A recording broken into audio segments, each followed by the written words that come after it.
الحمد للہ رب العالمین والصلاة والسلام علی سید الانبیاء والمرسلین اما بعد فاعوذ باللہ من الشیطان الرجیم بسم اللہ الرحمن الرحیم۔ سبق نمبر 87 نزہۃ القاری شرح صحیح البخاری، جلد نمبر 5، کتاب التفسیر۔ اس میں حدیث نمبر 2308 سے انشاءاللہ تعالی آغاز کروں گا۔ انتہائی توجہ کے ساتھ سماعت کرتے جائیں اور اس کی خوب برکتیں پائیں۔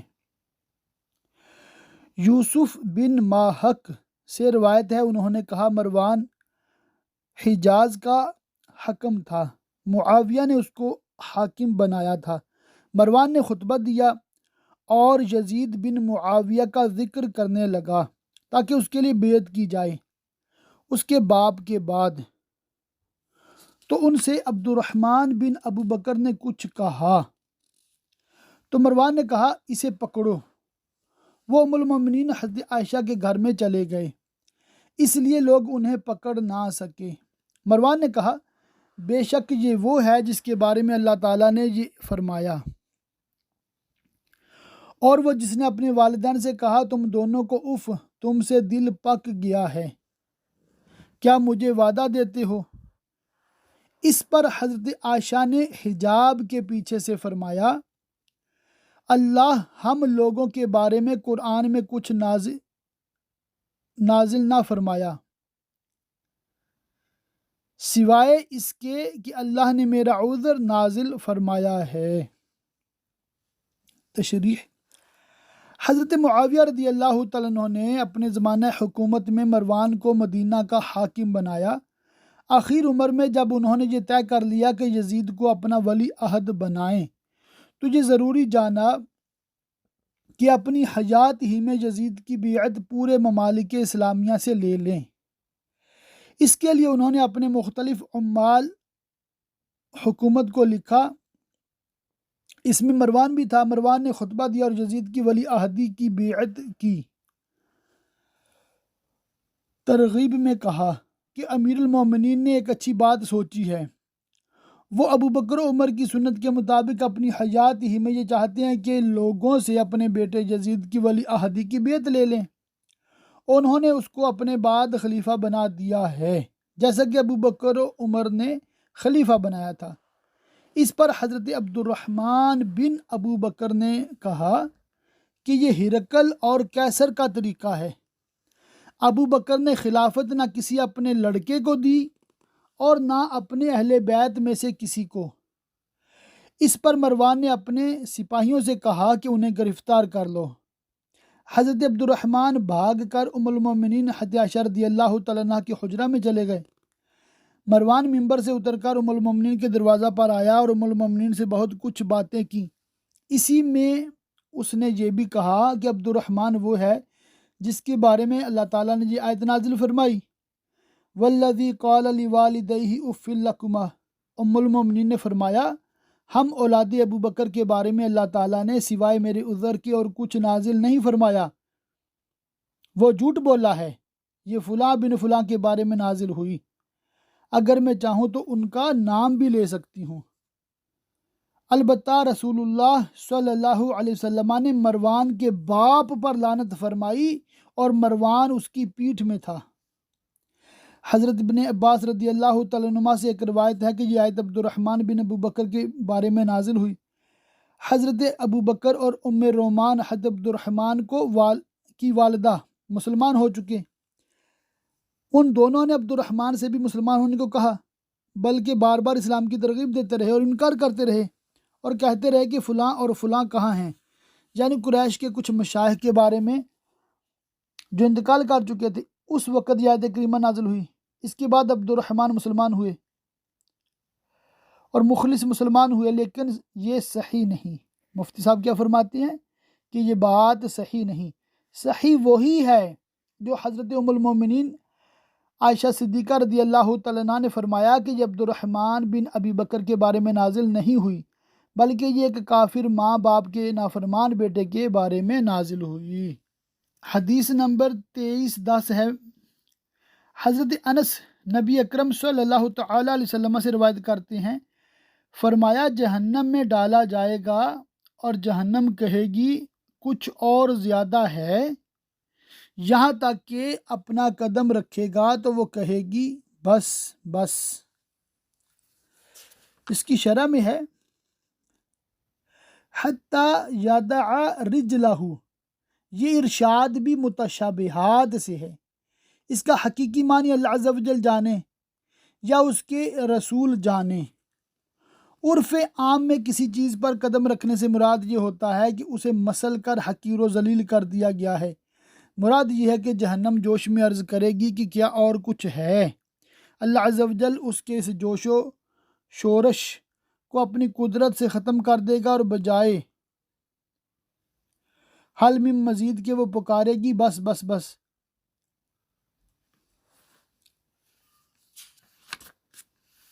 تو قرآن میں، حدیث میں جہاں بھی اس طرح کے الفاظ ہوں نا، رجل، ساک، پنڈلی، ایڑی، پاؤں، تو یہ متشابہات میں سے ہیں۔ اللہ تعالیٰ جسم سے بالکل پاک ہے، اور آیات متشابہات پہ ہمارا ایمان ہے، مگر ان کی کیفیت مجہول ہے۔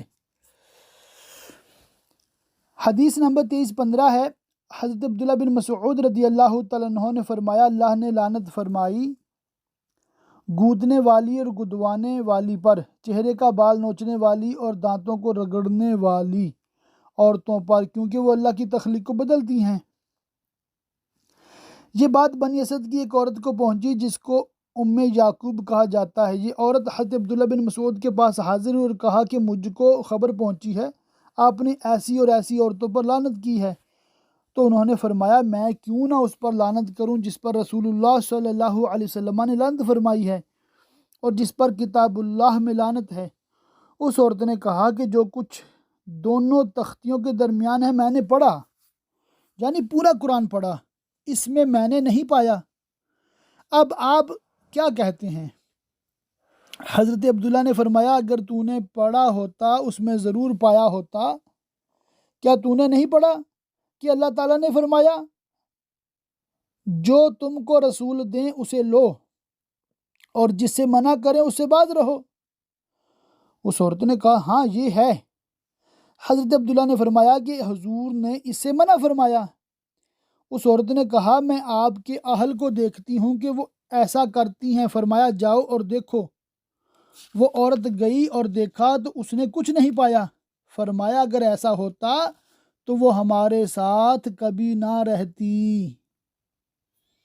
اسی طرح مختلف صورتوں کے حوالے سے کتاب التفسیر میں امام بخاری علیہ رحمہ مختلف آیات، مختلف الفاظ کے حوالے سے جو صحابہ کرام کے آپس میں باتیں ہوتی رہی ہیں، اس کی مطلب شان نزول کیا ہے، اس کی تفسیر کیا ہے، تو یہ اس کتاب التفسیر کا اصل مقصد ہے۔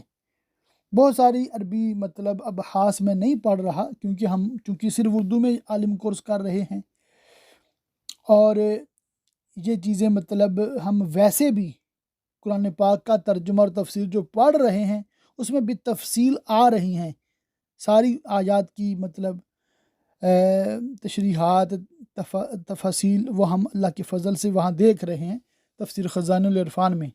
تو یہاں چونکہ بخاری شریف میں حدیثیں عام طور پہ ہوتی ہیں تو اسی پر ہم فوکس کر رہے ہیں۔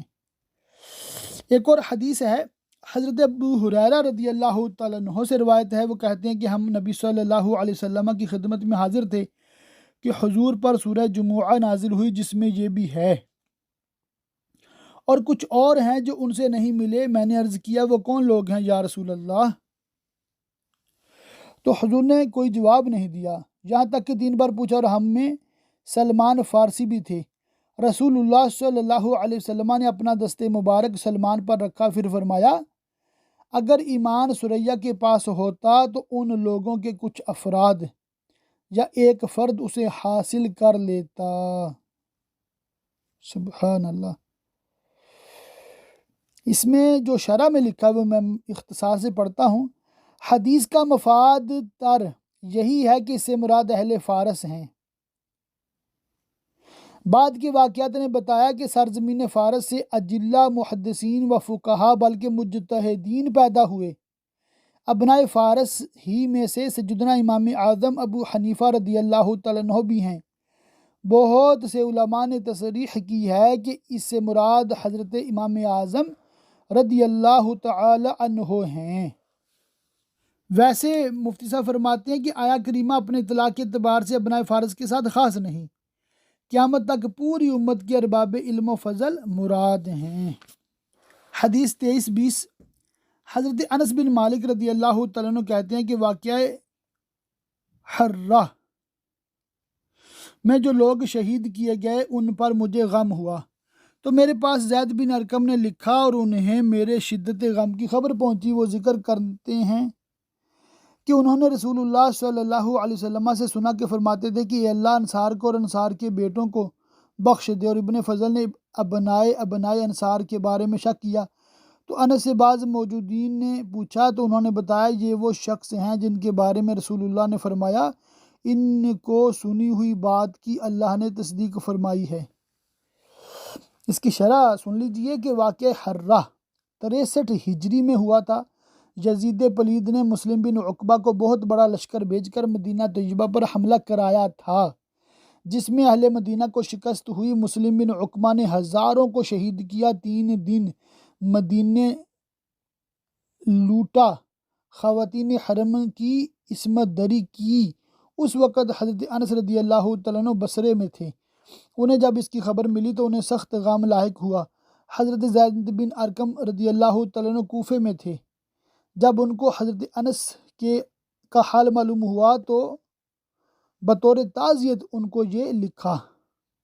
تو واقعہ کربلا جو ہے نا، واقعی بہت بڑا واقعہ ہے، بہت ظلم ہوا تھا، مگر اس کے بعد کے واقعات عمومی طور پہ بیان نہیں ہوتے۔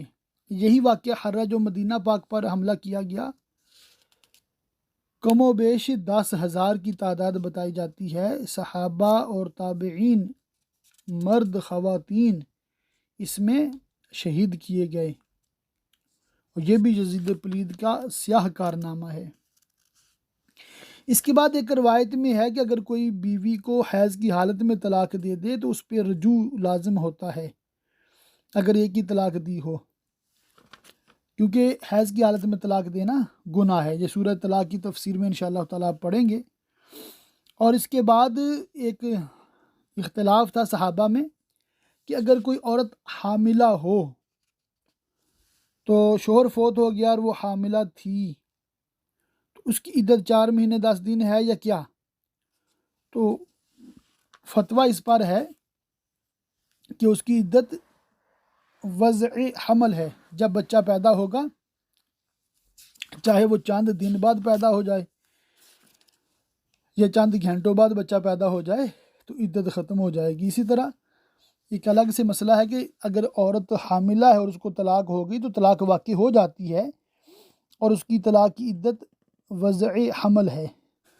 ایک روایت ہے، اس کو توجہ کے ساتھ سماعت کیجئے گا کیونکہ یہ باتیں عام طور پہ بیان نہیں کی جاتی، صرف قرآن پاک کے ترجمہ تفسیر میں یا حدیث پاک کی شرح میں درس کے دوران بیان کرنے کی اجازت ہے، اور فی زمانہ ان باتوں کو بیان کرنا اس لیے بھی ضروری ہے کہ بعض لوگ ان چیزوں کی غلط تشریحات کر کے غلط مقاصد حاصل کرنے کی ناپاک کوشش کرتے ہیں۔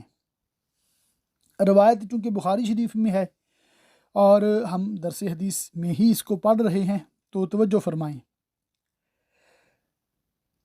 ام المومنین حضرت عائشہ رضی اللہ تعالیٰ عنہا نے کہا کہ رسول اللہ صلی اللہ تعالی علیہ وآلہ وسلم زینب بنت جحش کے یہاں شہد پیتے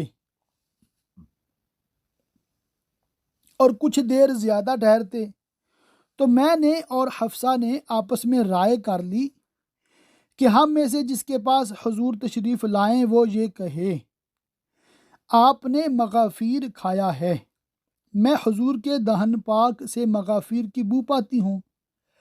جب حضور سے یہ کہا گیا تو فرمایا میں نے مغافیر نہیں کھایا، البتہ زینب بنت جحش کے یہاں میں شہد پیتا تھا، اب دوبارہ نہیں پیوں گا، اور میں نے قسم کھا لیا۔ اس کی کسی کو خبر نہ کرنا۔ اس کی شرح میں ہے مغافیر مغفور کی جمع ہے، یہ قسم کا گوند ہے جو بعض جنگلی درختوں سے نکلتا ہے۔ کچھ لوگوں نے کہا یہ درخت عرفت ہے، اس میں مٹھاس ہوتی ہے، اسے پانی میں گھول کر لوگ پیتے تھے، اس میں ناگوار قسم کی بو بھی ہوتی ہے۔ حضور اقدس صلی اللہ تعالیٰ علیہ وآلہ وسلم کی عادت کریمہ تھی کہ عصر کے بعد روزانہ تھوڑی تھوڑی دیر تمام ازواج مطہرات کے پاس تشریف لے جاتے تھے۔ اسی وقت یہ قصہ پیش آیا تھا۔ حضور اقدس صلی اللہ تعالیٰ علیہ وآلہ وسلم نے شہد کس کے پاس پیا تھا، اس بارے میں روایتیں مختلف ہیں۔ یہاں یہ ہے کہ زینب بنت جحش کے جہاں پیتے تھے، کتاب الطلاق میں ہے کہ حضرت حفصہ کے جہاں پیا تھا، اور ایک روایت یہ بھی ہے کہ حضرت سودا کے جہاں پیا تھا۔ علامہ عینی نے اسی کو ترجیح دی ہے۔ صحیح یہ ہے کہ حضرت زینب رضی اللہ تعالیٰ عنہ کے جہاں پیا تھا، کیونکہ ازواج مطہرات میں دو گروہ تھے۔ ام المومنین حضرت عائشہ رضی اللہ تعالیٰ عنہ فرماتی ہیں کہ میں اور سودا اور حفصہ اور صفیہ ایک گروہ میں تھیں، یعنی کہ یہ ایک گروپ تھا، ٹھیک۔ زینب اور ام سلمہ اور بقیہ ازواج مطہرات دوسری گروہ میں۔ مطلب یہ ہے کہ اگر حضرت حفصہ اور سودا کے جہاں شہد پینے کی وجہ سے زیادہ قیام فرماتے تو حضرت عائشہ کو غیرت آنے کا سوال ہی نہیں تھا۔ یہ میں اپنی طرف سے ایڈ کر رہا ہوں بات، کیونکہ حضرت حفصہ اور حضرت سودا رضی اللہ عنہما یہ تو حضرت عائشہ کے گروپ کی تھیں اور ان کی لیڈر حضرت عائشہ تھیں، اور دوسرا جو گروپ تھا ازواج مطہرات کا امہات المومنین کا، اس کی لیڈر حضرت ام سلمہ رضی اللہ تعالیٰ عنہ ہوا کرتی تھیں۔ بعض روایتوں میں حدیثوں میں اس طرح کے بڑے دلچسپ واقعات بھی ہیں، دلچسپ ہیں ماشاءاللہ، وہ بہت سمجھدار لوگ سمجھتے ہیں کہ ان کو میں کیوں دلچسپ کہہ رہا ہوں۔ اچھا، مفتی صاحب فرماتے ہیں کہ اسی بخاری میں اسی حدیث کے بعد مذکور ہے کہ حضرت ابن عباس رضی اللہ تعالیٰ عنہما نے جب حضرت عمر سے پوچھا وہ کون عورتیں ہیں جنہوں نے رسول اللہ صلی اللہ علیہ وسلم پر زور باندھا تھا، تو انہوں نے فرمایا حفصہ اور عائشہ۔ اگر حضرت حفصہ کے جہاں شہد پیا ہوتا تو حضرت حفصہ کے زور باندھنے کا کوئی سوال ہی نہیں تھا۔ اسی اختلاف پر یہ بھی مبنی ہے کہ امہات المومنین میں سے کس نے حضور سے یہ عرض کیا تھا کہ میں حضور کے دہن پاک سے مغافیر کی بو محسوس کرتی ہوں۔ یہاں جو روایت مذکور ہے اس کے مطابق یہ کہنے والی حضرت عائشہ یا حضرت حفصہ تھی، اور کتاب النکاح کی روایت کی بنا پر یہ کہنے والی حضرت عائشہ یا سودا یا صفیہ تھیں، اور تیسری روایت کی بنا پر حضرت عائشہ یا صفیہ تھیں۔ اس حدیث پر یہ اشکال ہے کہ امہات المومنین میں سے کوئی بھی ہوں، خواہ حضرت عائشہ ہوں یا حفصہ، انہیں یہ کیسے جائز تھا کہ خلاف واقعہ کوئی بات کہتی، وہ بھی ایسی بات جس میں رسول اللہ صلی اللہ تعالیٰ علیہ وسلم کے لیے ایذا ہو۔ اچھا، یہ وہ اعتراض ہے جس کی وجہ سے میں نے یہ روایت ریکارڈ کرنا مناسب سمجھا، کہ لوگ اس طرح کے واقعات جب روایتوں میں پڑھتے ہیں نا تو معاذ اللہ ایک غلط پروپیگنڈا کرتے ہیں، سوشل میڈیا پہ تو ایسی باتوں کو اچھالتے ہیں، الامان والحفیظ۔ تو ہمیشہ کے لیے آپ لوگوں کو میری یہ ریکویسٹ ہے، جو بھی عالم کورس کر رہے ہیں، جب بھی کوئی ایسی روایت سنیں فوراً اس کا ترجمہ اور اس کی تشریح کسی سنی عالم کی لکھی ہوئی پڑھ لیں، انشاءاللہ تعالیٰ آپ کو تسلی ہو جائے گی۔ اب اس کا جواب کیا ہے؟ یہ بڑا کمال کا جواب ہے، یہ سماعت فرمائیں کہ جو بندہ یہ کہتا ہے کہ یہ کیسے جائز تھا کہ خلاف واقعہ کوئی بات کہتی، مفتی صاحب فرماتے ہیں مگر یہ بات وہی کہہ سکتا ہے جو محبت کے رموز سے واقف نہیں۔ کوئی محب جب محبوب کو کسی کے اوپر زیادہ مہربان دیکھتا ہے تو غیرت میں اختیار کھو بیٹھتا ہے، یہاں تک کہ کہنے والے نے کہا، فارسی کا ایک شعر لکھا ہے اس کا یعنی کہ ایک حصہ، یہاں امہات المومنین سے جو کچھ ہوا وہ جوش غیرت میں بلا قصد و اختیار ہوا، اسی وجہ سے رسول اللہ صلی اللہ تعالی علیہ وآلہ وسلم نے اسے برا نہ مانا۔ سبحان اللہ، ماشاء اللہ، کتنا یہ زبردست توجہ دلائی ہے مفتی صاحب نے کہ رسول اللہ صلی اللہ تعالی علیہ وسلم نے اسے برا نہیں مانا، بلکہ ان کی خوشنودی میں شہد کو اپنے اوپر حرام فرما لیا۔ تو یہ مطلب طریقہ ہوتا ہے ہم اہل سنت و جماعت کا، اور یہ اللہ کے فضل سے تعلیمات اعلیٰ حضرت رحمۃ اللہ تعالی علیہ ہیں اور انہی کا فیضان ہے۔ جی ہاں، یہ مفتی صاحب مفتی امجد علی اعظمی علیہ رحمہ کے شاگرد بھی ہیں، خلیفہ بھی ہیں، مفتی شریف الحق امجدی علیہ رحمہ۔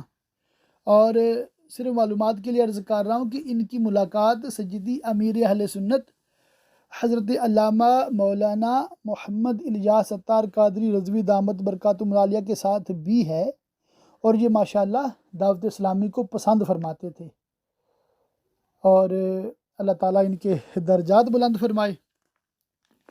تو بس ہمیں اللہ پاک ہمیشہ ادب والوں میں رکھے، اور تمام صحابہ کرام علیہم رضوان، تمام اہل بیت عظام رضوان اللہ تعالی علیہم اجمعین، تمام علماء صلحاء کا ادب احترام دل و جان سے کرنے کی توفیق عطا فرمائے، آمین بجاہ النبی الامین وصلی اللہ تعالی علیہ وآلہ وصحبہ وبارک وسلم۔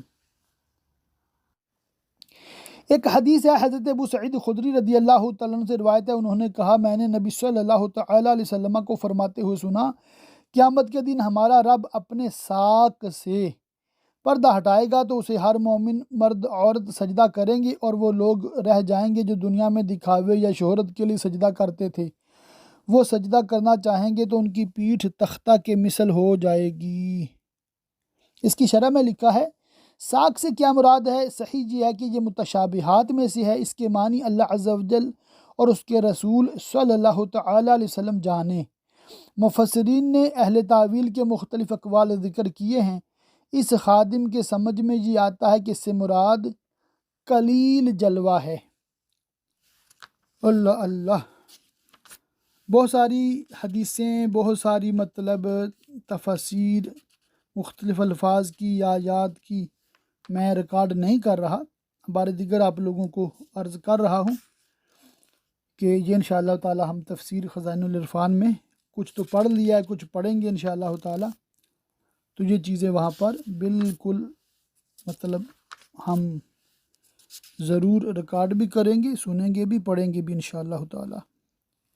حدیث ہے حضرت انس رضی اللہ تعالیٰ عنہ نے کہا جب نبی صلی اللہ تعالی علیہ وسلم کو آسمان پر لے جایا گیا، یعنی معراج کی شب، فرمایا میں ایک نہر پر گیا جس کے دونوں کناروں پر جوفدار موتی کے گول خیمے تھے، میں نے پوچھا یہ کیا ہے اے جبرائیل؟ عرض کیا یہ کوثر ہے، حوض کوثر۔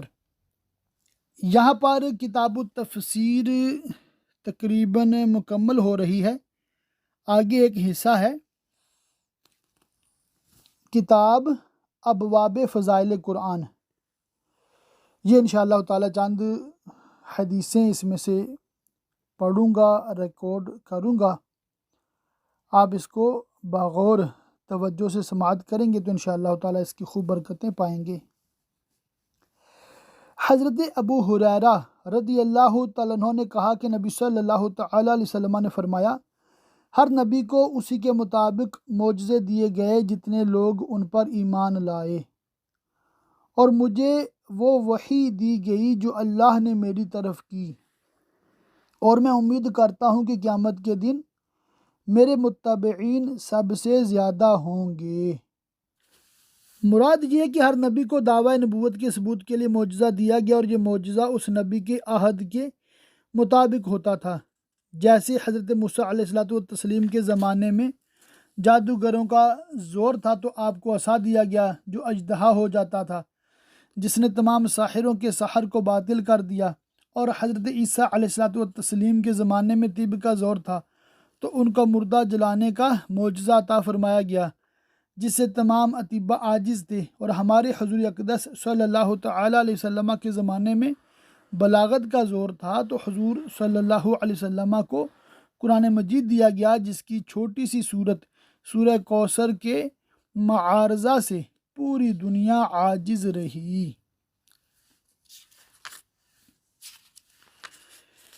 ایک حدیث نمبر 2349 ہے، حضرت عائشہ رضی اللہ تعالیٰ عنہ سے روایت ہے کہ نبی صلی اللہ تعالیٰ علیہ وسلم جب اپنے بچھونے پر تشریف لے جاتے تو ہر رات اپنی دونوں ہتھیلیوں کو جمع فرماتے، پھر ان میں پھونکتے، پھر اس میں قل هو اللہ احد، قل اعوذ برب الفلق اور قل اعوذ برب الناس پڑھتے، پھر جہاں تک ہاتھ پہنچتا اسے اپنے جسم پر ہتھیلیوں کو پھیرتے، شروع کرتے سر اور چہرے سے، اور اپنے جسم کے اگلے حصے سے 3 مرتبہ کرتے۔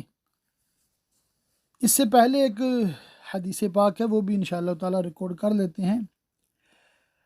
حضرت ابو سعید خدری رضی اللہ تعالیٰ عنہ سے روایت ہے کہ ایک صاحب نے ایک صاحب کو سنا کہ قل هو اللہ احد پڑھ رہے ہیں اور اسے بار بار دہرا رہے ہیں، تو جب صبح ہوئی تو انہوں نے رسول اللہ صلی اللہ تعالیٰ علیہ وسلم کی خدمت میں حاضر ہو کر اس کا تذکرہ کیا، تو وہ صاحب گویا اسے کم سمجھ رہے تھے،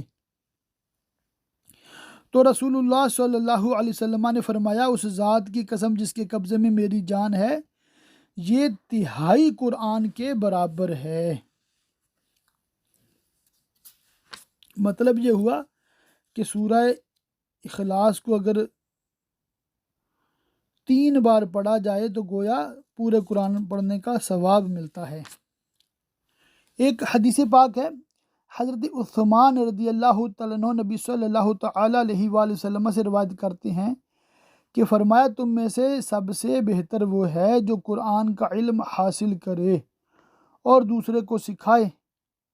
سعد بن عبیدہ نے کہا کہ مجھے ابو عبد الرحمن نے حضرت عثمان کی خلافت میں پڑھایا یہاں تک کہ حجاج ہوا، انہوں نے کہا اسی چیز نے مجھ کو اس جگہ بٹھایا ہے۔ تشریح میں لکھا ہے کہ اس کی بعد والی روایت میں ہے، تم میں سب سے افضل وہ ہے جس نے قرآن کا علم حاصل کیا اور دوسرے کو تعلیم دی۔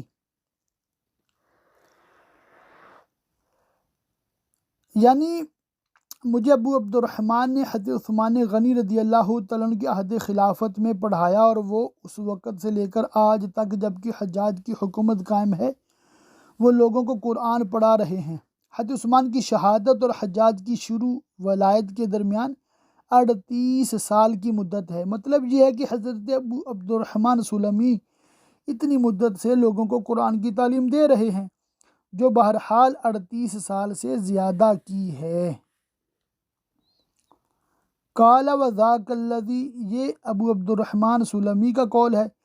اس کا ایک مطلب یہ ہے کہ وہ یہ فرمانا چاہتے ہیں کہ قرآن کی تعلیم کی جو فضیلت مذکور ہوئی اسی کی وجہ سے میں اتنی طویل مدت سے قرآن پڑھا رہا ہوں، اور ایک مطلب یہ بھی ہو سکتا ہے کہ ذا کا اشارہ ہو اتنی طویل مدت تک قرآن کی تعلیم دینے کی جانب، اور مراد یہ ہو کہ آج میرا جو مرتبہ ہے وہ اسی وجہ سے ہے کہ میں اتنی مدت سے قرآن کی تعلیم دے رہا ہوں۔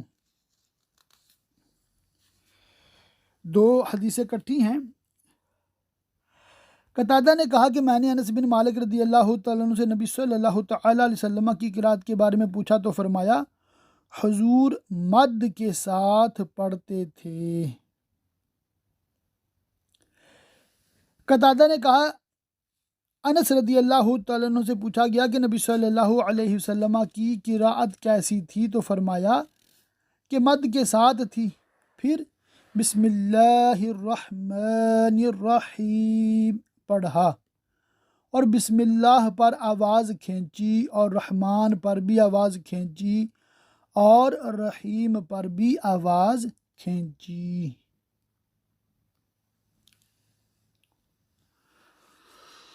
آخری روایت ہے، جندب بن عبداللہ رضی اللہ تعالیٰ عنہ نبی صلی اللہ تعالیٰ علیہ وآلہ وسلم سے روایت کرتے ہیں کہ فرمایا، جب تک دل جمعی رہے قرآن پڑھو، اور جب دل اچاٹ ہو جائے تو اٹھ جاؤ۔ اللہ پاک کی بارگاہ میں دعا کہ اللہ پاک ہمیں خوب علم دین حاصل کرنے عمل کرنے، یاد رکھنے اور دوسروں تک پہنچاتے رہنے کی توفیق رفیق مرحمت فرمائے، آمین بجاہ النبی الامین وصلی اللہ تعالی علیہ وآلہ وصحبہ وبارک وسلم۔